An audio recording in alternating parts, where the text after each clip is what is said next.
So far the course is focused on crystalline semiconductors, wherein we had a periodic arrangement of atoms, and we developed models such as the Kronig-Penney model, wherein we used Bloch's theorem to identify a density of states profile. And in particular we looked at the density of states for 3D materials, 2D materials, etc. And we identified a energy, a density of state distribution, wherein we had states above the conduction band edge and below the valence band edge, but then no states inside a band gap. And now we reach the last bit of the course, wherein we are going to generalize all these ideas that we developed for crystalline semiconductors, and in particular talk about non-crystalline semiconductors. So what happens if the semiconductor is amorphous, for example? What happens if it has got a large number of defects, and what is the physics that governs this, and how do we build devices out of this, and how do we model and study the transistors based on such materials. So we now look at the device which sort of defines non-crystalline semiconductors, and in particular we look at something called as a thin film transistor. So what are the applications of non-crystalline semiconductors? The strongest application is in the development of something called as large area electronics. So let us consider a display screen. Okay. Now if I have to build transistors etc. on a substrate that is as large as a display screen, for example a display screen is several inches to even several feet in length, and if we need to build all the semiconductors and electronic devices that are present on the screen using crystalline silicon, one would require either a large tile of these crystalline materials, or one would require a very large wafer, and both these are going to be quite expensive, and it is probably not the best way to go about building such a large area system. So what is normally done is, in order to develop these kind of large area electronic systems, one starts with a substrate, okay, and this substrate is not a semiconductor wafer, but it could be any material, for example glass or even plastics. And on this substrate the different layers of your semiconductor device, or the different materials used to build your electronics are deposited as thin films. Okay, so for example if one needs to build a MOSFET on this large area substrate, this is one possible method that it could be done. We first develop a thin, we first deposit a very thin metallic film that will constitute the gate of the MOSFET. We will then deposit an insulator, a thin film that constitutes the insulator, and then a thin film that constitutes the semiconductor, and this would constitute the metal insulator semiconductor stack. And then we have our source drain electrodes, which if required would need the doping of the semiconductor or some kind of treatment in order to ensure low contact resistance and a good injection of carriers. So by depositing these various thin films using processes such as thermal evaporation for metals, or DC sputtering, or RF sputtering for semiconductors or insulators etc., we develop these thin films of, with each layer being about 50 nanometers, thin films of these materials to develop electronic devices. So by doing this over large areas and at low temperatures, one develops larger electronic systems for these various applications. Now the problem of using these kind of low temperature processes, or is that we often end up with semiconductors that are not crystalline. So for example if you take a material and you give all the atoms of the semiconductor enough time and enough energy to move about and arrange themselves in their least energy positions or their most favorable positions, one would end up with a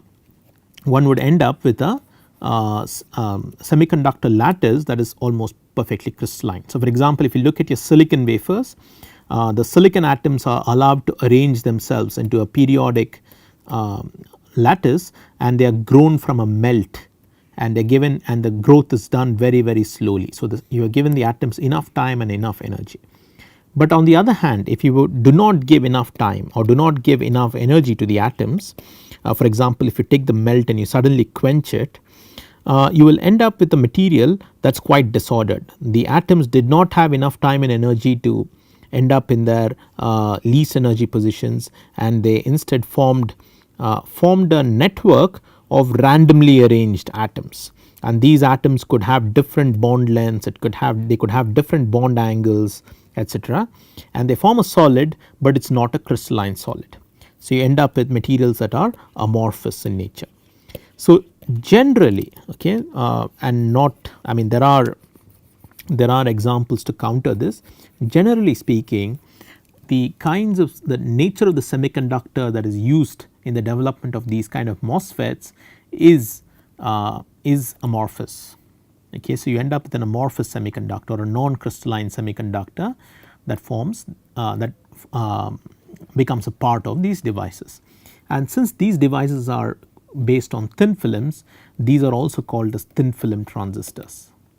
Okay. So, they are field effect transistors, but they are just built in a different way on different substrates and are called as thin film transistors or TFTs.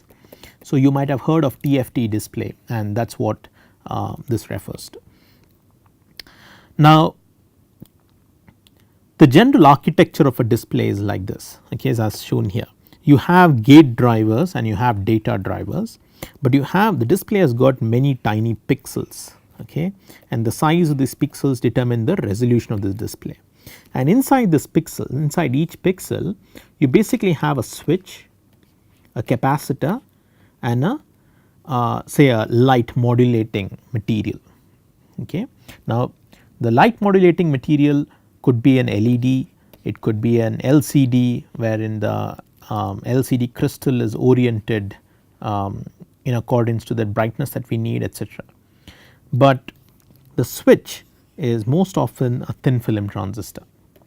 Okay. So, this switch capacitor circuit is almost a fundamental building block of any active matrix display system.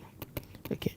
And therefore, if one looks at a display screen, the number of pixels present there is equal to the number of transistors present in the display. For a simple system of this kind, of course, you could have larger thin film transistor circuits in each pixel.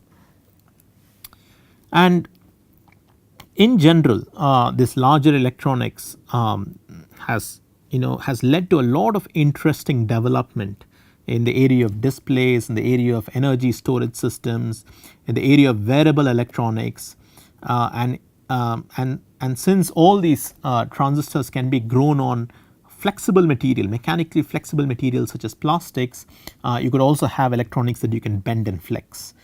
So, the amount of applications or the creative use of these kind of systems is quite large.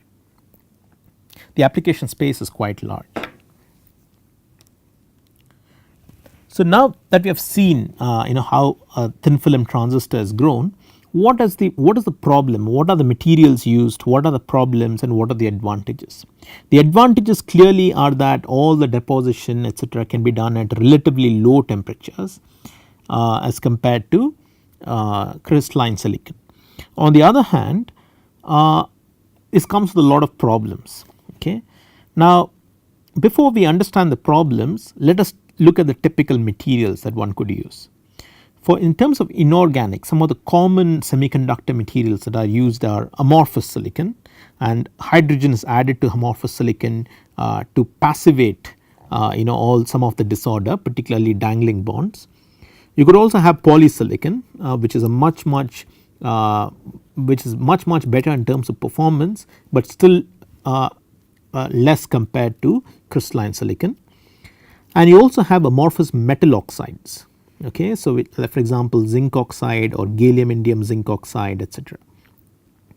And the semiconductor materials booklet is not limited to just inorganic materials. You also have organic materials, say for example small molecule organic materials such as anthracene or rubrene, and you also have long chain polymer like organic materials. So it is a quite a large set of materials that one could choose a semiconductor from. Now nevertheless, in all these cases we have some very fundamental limitations, and the biggest limitation comes in the form of the mobility of carriers. Now since we are talking about a disordered material, we find that the effective mobility of your electrons in the material is quite low. So just to give you a comparison, here is a comparison of crystalline silicon with amorphous hydrogenated silicon. So you have a field effect mobility for your transistors. Okay. The electron mobility in the case of crystalline silicon is greater than 1000 centimeter square per volt second. Okay. Whereas in the case of amorphous silicon it is less than 1 centimeter square per volt second. So which means that the speeds are about 1000 times slower. On the other hand, the on currents, okay, and therefore the on currents in the case of crystalline silicon are about 1000 times larger than amorphous silicon. So you have currents of the order of milliamps in the case of transistor that is on, whereas in the case of amorphous silicon the currents are of the order of microamps for a transistor that is on. The operating voltages or the voltages required to create the field to make these electrons move is again, you need much smaller voltages in the case of crystalline silicon. Whereas in the case of amorphous materials the voltages do vary from say anywhere between 5 volts to 20 volts, and this very much depends upon your process, the device structure, and the nature of the semiconductor, and particularly the semiconductor insulator interface and the contacts. And in crystalline silicon we have both NMOS and PMOS transistors, which means you have a complementary metal oxide semiconductor process, whereas and we saw that this has a lot of advantages when it came to circuit design, particularly in the development of amplifiers. Whereas in the case of amorphous semiconductors, most of the time, or in the case of most of the materials, practically speaking we only have N type transistors or we only have P type transistors. So most of the organics give you P type transistors, and say amorphous silicon for example gives you N type behavior, and we do not have complementary MOS transistors in most materials. But having said that, there are also several organic materials that allow you to have both N and P type transistors, which means you do have a CMOS process in these materials. So let us now look at the consequence of the structure of crystalline and amorphous materials, and what the consequences with regards to the density of states. Now in the case of crystalline materials we had a periodic lattice, okay, you had a nice arrangement of atoms, and we did have defects but those were quite rare, okay. And because of this nice arrangement of atoms, we saw that we could use the Kronig-Spenny model, and we could use the Bloch's theorem, and all that led us to the fact that we have several energy levels and we have clean energy gaps between these energy levels. So we had a forbidden gap, and that was very clean. And in terms of the density of states picture for crystalline, for 3D crystalline materials, we saw that we have the valence band edge, that was the conduction band edge, and we had a density of states that varied as the square root of energy, square root of E minus EC and the square root of EV minus E in the conduction bands and valence bands respectively. That is, we had states in these regions, and then we had a band gap with say a band gap of energy Eg, and in the band gap there were absolutely no states. Okay, so this was the density of states diagram for a crystalline material, and what this meant was that if you want to count the number of carriers say the number of electrons inside the band gap, the number of electrons is dependent, okay, at any energy level E is dependent on the value of the Fermi function at that energy level into the density of states at that energy level dE, and so this is the number of electrons per unit volume. And although the Fermi function had a value that was between 0 and 1, the density of states had a value of 0 inside the band gap, and therefore this product was equal to 0. Okay. So, in other words, there are no electrons to be found in the density of states. However, if say due to a defect, if a few states appear in the band gap, it is possible that it is possible for us to find electrons at these energy levels depending on the value of the Fermi function and the number of states that appear. So, this was the story in the case of crystalline silicon or crystalline semiconductors. Now, the story in case of amorphous semiconductors is quite different. Okay. So, here we could draw. So, this is the example, this example is shown for amorphous hydrogenated silicon, okay, but there is something equivalent for any amorphous semiconductor. So, we could draw something equivalent to our conduction band edge, and we could draw something equivalent to our valence band edge, and this is the plot of the density of states versus energy for an amorphous material. So, the first thing that one observes is that there is no clean band gap. Okay. So, here is your conduction band edge, here is the valence band edge. In the case of crystalline materials, this entire region was void of any states, but in the case of amorphous materials, you find that you have a large number of states. So, you have states throughout the band gap or throughout the energy distribution. Okay. So, it becomes quite hard to state as to which is the conduction band edge and which is the valence band edge. So, you have states throughout distribution. Okay. That is the first point to notice, and the only definition for what constitutes the conduction band edge and what constitutes the valence band edge comes from the definition of the mobility of carriers, and we will come to that in a minute. So, it is generally seen that carriers sitting above EC move a little faster as compared to carriers that are below EC, and therefore, all these states that are sitting above the conduction band edge and below the valence band edge are also called as extended states, okay, and we will talk about this in a minute. So, now let us focus on the states inside the band gap. Now, this dotted line here indicates the Fermi level position. Now, all these states that are present in the band gap and that lie above the Fermi level are called as acceptor like states. Now, these are called acceptor like states because they are neutral when they are empty, and the moment an electron occupies these states become negatively charged. Okay. And the states that lie below the Fermi level are called donor like states. So, they are neutral when they are filled with an electron, and the moment an electron leaves them they become positively charged. There are two further classification of the states in the band gap.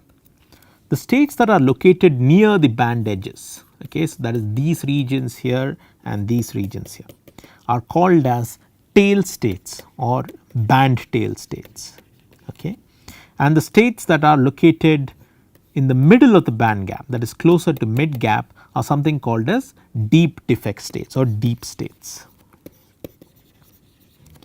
Okay, so, therefore, one can have acceptor like band tail states that are basically the states here.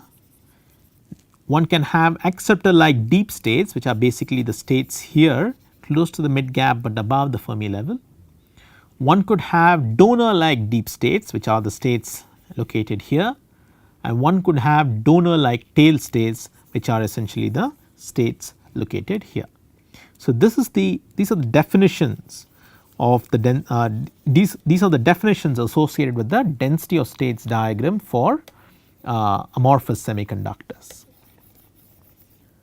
So, a key idea with regards to understanding the behavior of carriers in amorphous materials is defined by something called as Anderson's theory of localization.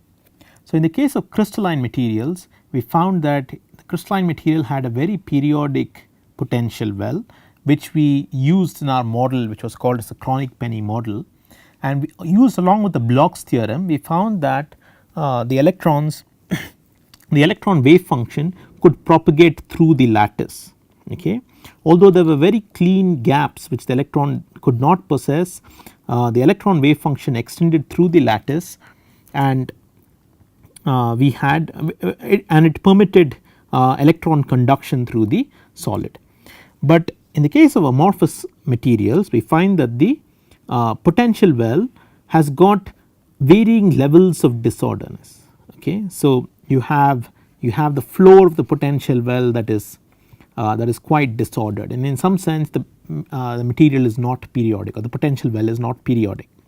So, as a consequence of that, we find that in Schrodinger's equation, your potential energy term is no longer periodic, and as a consequence of that, you find that there are two possible states in which the electrons could exist. The electrons that stay above your conduction and valence band, which we defined as the extended states, have a wave function that actually propagates through the solid. Okay. Whereas the electrons that are sitting inside the gap states, inside the band gap, they have something called as a localization of the wave function, and what that means is that if you look at the amplitude of the wave function, you find that the amplitude the amplitude of the wave function is quite large at certain points and is negligible at other points, which implies that the probability of finding the particle at these locations is very large, and therefore, whereas the probability of finding the particles in the other locations is very small. Therefore, the electrons could be thought of as just particles that sit inside, that remain trapped inside these particular states, and they are not available for conduction in the material. Now, all this is a consequence of the disorderness of this potential, and this happens this is a direct consequence when this disorderness crosses a certain threshold. So, that is what Anderson's theory tells us.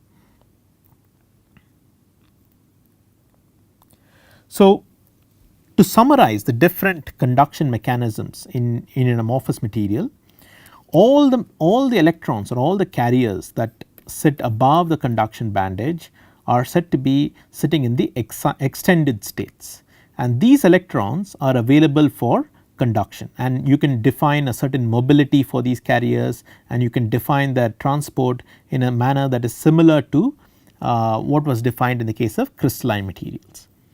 But all the electrons that are sitting in the trap states, which is basically the band tail states or the deep defect states, these electrons are more or less trapped, okay, and they are not available for conduction in a manner as seen in the case of electrons in extended states. And the only way these carriers can move about is via tunneling or via a mechanism called as hopping. And a general nature and a general method or a model that describes the transport of carriers in trap states is as shown here. So, you can imagine two trap states, okay, and these electrons have got a certain wave function, and this wave function is heavily localized, so it has got a very large amplitude that sits very large amplitude at around these locations, and the probability that an electron moves from state 1 to state 2 or vice versa is given by P12, and this probability depends upon the distance between these states as well as the energy differences between these two states, and it depends as the exponential of the negative of the distance and the exponential of the negative of the energy, which implies that if these states are very far apart or if they are located, they have very large energy gaps between them, there is a much smaller probability of the electron actually getting from state 1 to state 2.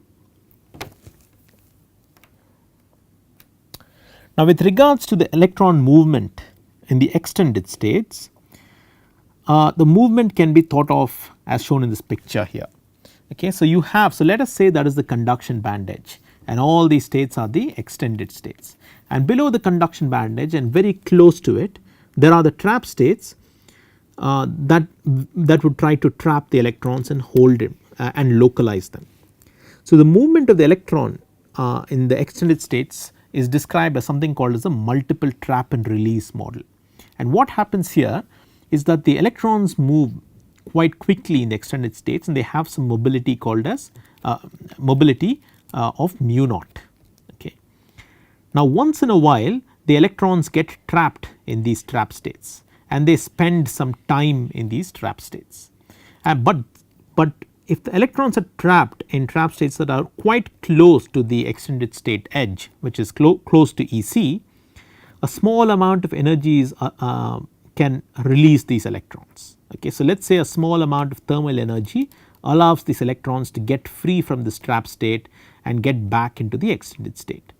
So, the movement of the electron is a periodic is a sequence of extended state transport and then some amount of trapping, wherein the electron spends some time in the trap states and then gets free again and then moves through the extended states and then gets trapped again, etc. And therefore, one can define, if one defines the extended state mobility of the carriers, okay, which we call the free carrier mobility as mu naught, then the effective mobility that one sees for carriers moving in a disordered material is say mu d, which we will call as a drift mobility, and that mu d is given as mu naught into the time spent by the carriers in the free states divided by the total time spent by the carriers in the semiconductor, which is basically a summation of the total time spent by the carrier in the free states plus the time spent by the carriers in the trapped states. So, this is the definition of the effective or the drift velocity or the drift mobility of carriers, and this is the mobility definition that we would use while trying to define the drift velocity of the carriers. So, just to summarize, okay, so everything we have seen so far. So, we see that we want amorphous semiconductors for applications in say larger electronic systems or wearable electronic systems, etc.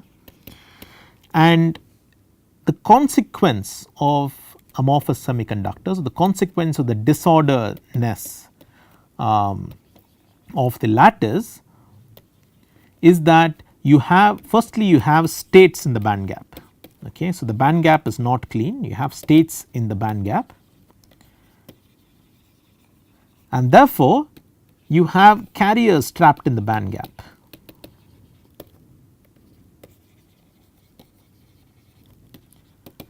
And if one is interested in calculating the carrier concentration inside the gap, then we just need to define the density of states in the gap and multiply it with the Fermi function. Okay. The third consequence is that the carriers in the gap, okay, so the carriers can either be in extended states where they have a mobility say mu naught, or they could be trapped in the gap, which are basically a localized states where they are trapped, and these carriers do not in any practical sense contribute to conduction in your semiconductor devices. And the carriers that are present in extended states can move with an effective velocity given by the drift mobility, defined by the drift mobility, which is nothing but your extended state mobility into this ratio, which is the ratio of the time spent by the carrier in the extended states divided by the total time spent by the carrier in the material, which is your T free plus T trapped, and this is defined by something called as the multiple trap release mechanism. So, this is a summary of everything we have looked at so far.